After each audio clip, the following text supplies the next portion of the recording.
Alright, so I just watched the live action How to Train Your Dragon movie, and honestly, it was really good. Like, way better than I expected. DreamWorks might have just outdone Disney on their very first try, which is hilarious to me considering that's what Disney deserves, being the corporate pieces of garbage they are. But before we get into the good stuff, let's talk about some critiques, as every movie is bound to have. To start, some scenes were just too dark.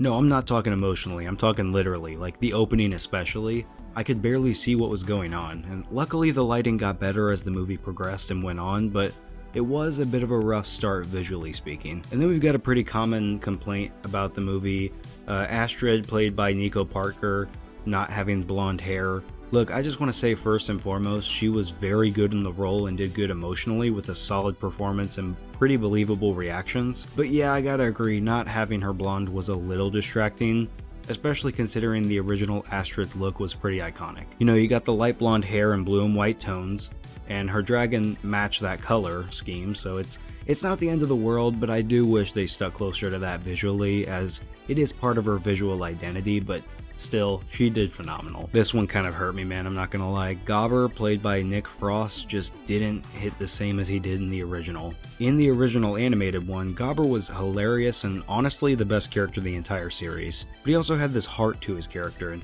he said what the village said about Hiccup as well, like, you know, not being a real Viking and all that, sure. But you could tell he believed in him deep down, and even defended Hiccup to Stoic, and felt like a real mentor.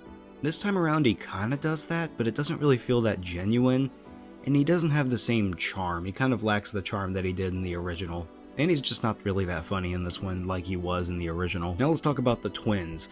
Tough Nut, played by Harry Trevaldwin, was cast pretty well, and I like the joke about them being identical even though they clearly weren't. That was a pretty clever work around the fact that they were not looking like twins at all. Rough Nut, on the other hand, played by Bronwyn James, felt kind of off. Her performance just didn't really match the energy, and it kind of stood out in not a great way, but it didn't ruin the performance or anything, but they definitely could have casted somebody better for this role. And as for the pacing, it could be a little hit or miss sometimes. Some scenes flew by a little too fast while others dragged for a bit, and for a good chunk at the beginning I was a little worried it was going to be a shot-for-shot, line-for-line remake. You know, I know it's a remake, but I don't want to watch the exact same thing. Thankfully it does make some smart changes as it goes. And finally, Hiccup and Astrid's relationship didn't really feel that convincing. It didn't feel like there was a lot of build-up, doesn't really feel like there was a ton of chemistry there, and it felt a little forced, but I think they were able to work around that pretty decently. It wasn't a deal breaker as well.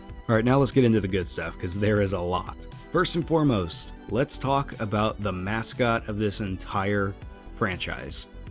Toothless. He looked amazing in this. They absolutely nailed his design.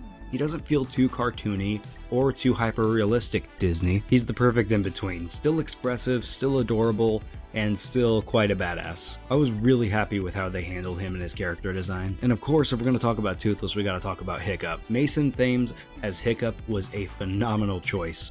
The 17-year-old captured the heart of the character really well, and some of the awkward charm might not all be there, but the emotion was 100% there, and I fully believed him in this role, and he was pretty convincing. And the emotional scenes, they hit pretty hard too. The argument between Hiccup and Stoic after he finds out about Toothless was intense. When Toothless comes to defend Hiccup and the other Vikings tackle him down, it's just as much of a gut punch as it was in the original. And when Stoic tells Hiccup he's proud to call him his son before the final battle, it was beautiful. Add in the fake out death scene and the relief when everyone sees he's alive, it all just works so well like it did in the original. The music was stunning as always, just as powerful as it was in the animated version, especially First Flight. That one always gives me chills. I'm so glad they brought back Gerard Butler as Stoic. I mean, his voice is just is that character, and he crushed it again. One little thing that I actually appreciated, they actually fixed a minor plot issue from the original. In this one, the Vikings don't just magically know where Red Death's nest is, they explain it. The older Vikings leave during the training and use Toothless eventually later in the film to find the spot, so it finally kind of makes sense, which I'm really appreciative that they did that. The dragons looked incredible across the board. There's one moment before the gang takes off to save the village where they all like sync up with their dragons and do like the hand on their face thing that Hiccup did with Toothless, and the camera like pulls out and shows all of them, It was gorgeous, and it was an amazing cinematic shot. Snotlout, played by Gabriel Howell, felt pretty true to the original, and I really liked the side plot with his dad Spitelaut.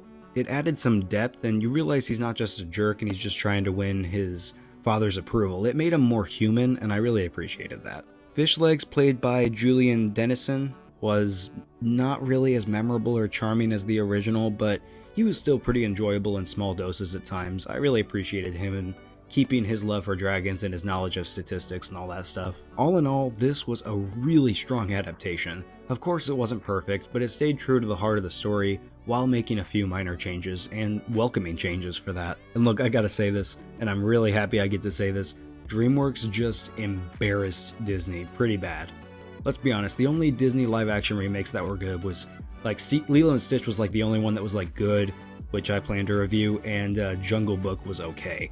Everything else was either forgettable or just straight up bad. Meanwhile, DreamWorks comes right out the gate with one remake and absolutely nails it. If they can keep this up, they're about to dominate the live-action remakes, and I am all for it. However, I'm not blindly optimistic. I do know that the same people who made Puss in Boots: The Last Wish are the same people who are making Shrek 5, which looks questionable to say the least, so I'm not gonna hold any work for or against this studio. As for How to Train Your Dragon live action 2025 though, I'm going to give it an 8 out of 10. I really hope they continue to make live action remakes this good in the future. Anyway, that's my review. Thank you guys for watching. I hope you enjoyed it. Let me know what you thought of the movie, whether it was good or bad, or if it was true or untrue to the original.